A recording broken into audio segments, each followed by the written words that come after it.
Your core relationship is with Nvidia. Nvidia's GPUs or accelerators go into servers that you put together.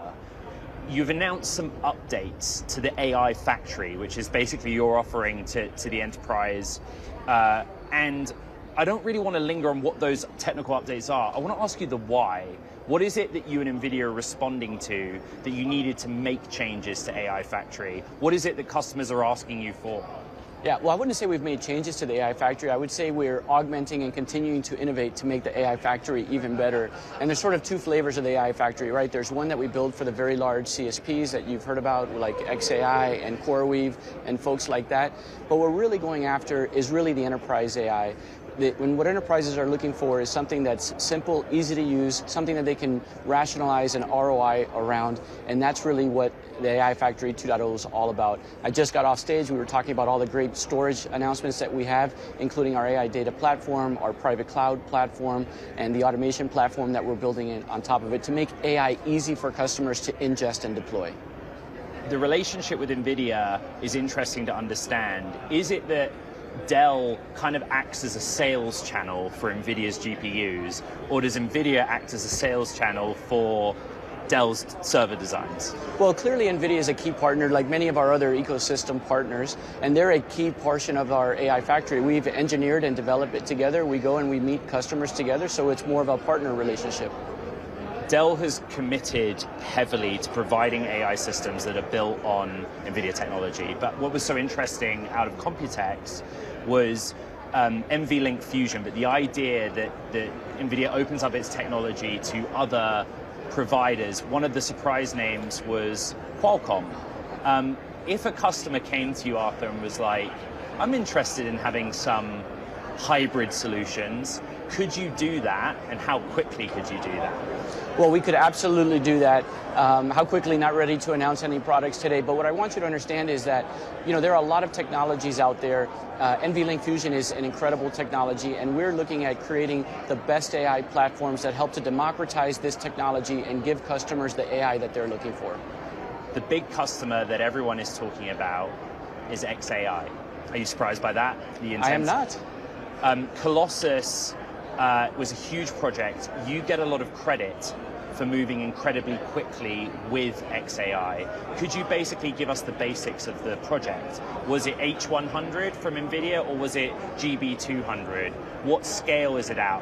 What was it that you did differently in building that data center that you had or had never done before with other customers? Yeah, well, look, and I'm not going to talk too much about xAI's technology because I think that's for them to talk about. What I will talk about is, last year we deployed 100,000 GPUs in 6 weeks. That's a feat that no other enterprise had been able to accomplish. Then when I was with you in October, in September, we talked about the fact that we would be first to launch GB200. We were the first to launch GB200. So it's the continued innovation and rate of innovation that's allowing us to win incredibly cool customers like xAI, like CoreWeave, and many others. I got a question for you from the audience when I said you were coming on the show on social media, and it was like, in the context of Colossus or xAI, what is it that you're offering differently to a Supermicro or an HPE? Moving fast is one thing. Are there other factors that make Dell more compelling? Well, I mean, clearly the rate of innovation, I think, is faster than anything that we've ever seen in the industry. And the ability to engineer the compute, the network, and the storage under one roof and be the fine-tuner and the integrator is incredibly powerful differentiator. Our services capabilities in terms of deployment and integration, something else that's incredibly powerful. We deployed a rack, took it off the truck, plugged it in, cabled it, tested it, and turned it over to the customer within 24 hours. Unheard of in this industry. Is that relationship with xAI going to expand to new sites, new projects? I certainly hope so. We've reported that, in the context of what I just said, this is a competitive business, that one way you've been able to win business, and what we're talking about is, like you said, storage or on-prem, call it what you will, business with new types of customers by basically surrendering some margin. What is the state of play with that business model and how you're going out there to win new deals? Look, this is an incredibly important space, both in the CSP and within the enterprise. And we will continue to innovate and drive technology and continue to win more and more business. As we said, the larger deals are rate dilutive to the ISG business, but they're actually dollar accretive. So we're very happy with where we are, and now we just want to go drive more enterprise adoption. Last week, the President of the United States went to the Middle East, to the Gulf. I heard. There were a number of deals announced where Nvidia and AMD, as the technology providers, the accelerator providers, have plans for data centers in Saudi Arabia and in the UAE. Will Dell be a part of that? Has it been able to capture a slice of the build out that's happening outside of the United States? Yeah, what I can tell you, Ed, is that we're involved in every single sovereign opportunity that exists around the world, and we are working hand in hand with those customers to design the future ambition that they have. You talked a little bit about CoreWeave, and CoreWeave was a part of what you were discussing on stage. Again, a company that's moving incredibly quickly. Again, the same question, like, how does this work? CoreWeave wins you some business, you win CoreWeave some business, or in both directions? We really understand very deeply and technically the requirements of the customers, and we're able to innovate and deliver faster than the competition, and that's really the name of the game in this space. The criticism that CoreWeave gets is that it's basically like commoditized capital. They buy GPUs and rent them out, and they would argue, well, no, we do a lot more than that. We're offering software. So's Dell. Dell is offering software. You offer access, for example, to Nvidia's software platforms. How is it that everyone kind of wins in this scenario, where both at the hyperscale level and AI factory at the sort of SME level, on-prem, everybody wins and makes money? Yeah, look, there's no question that artificial intelligence is a hybrid use case.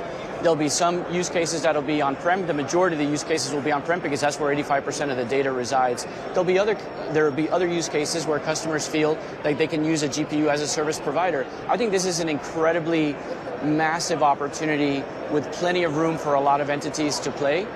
It's really exciting.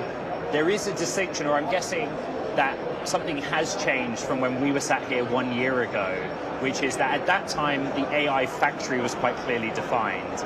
The term that is most prominent right now is AI infrastructure, like massive scale, thousands of megawatts in a data center. Could you give me like a proportion of where you see the business going, the split on AI factory and your involvement in those absolute biggest projects? Well, look, there's no question that today the revenue is really geared towards the very large rack scale infrastructure and the massive CSP build out that we see around the world, including the sovereigns. Ultimately, over the next decade, right, that's going to get caught up with the enterprise AI and what we know as the enterprise factory. But today, it's clearly the revenue is geared more towards the larger CSPs. We talked about XAI. We talked about CoreWeave, two very prominent names in the world of AI and AI infrastructure right now. Where are the next customers? Where are you going to win new deals, even if it's sort of on a sectoral basis, and maybe some places you've never sold to before?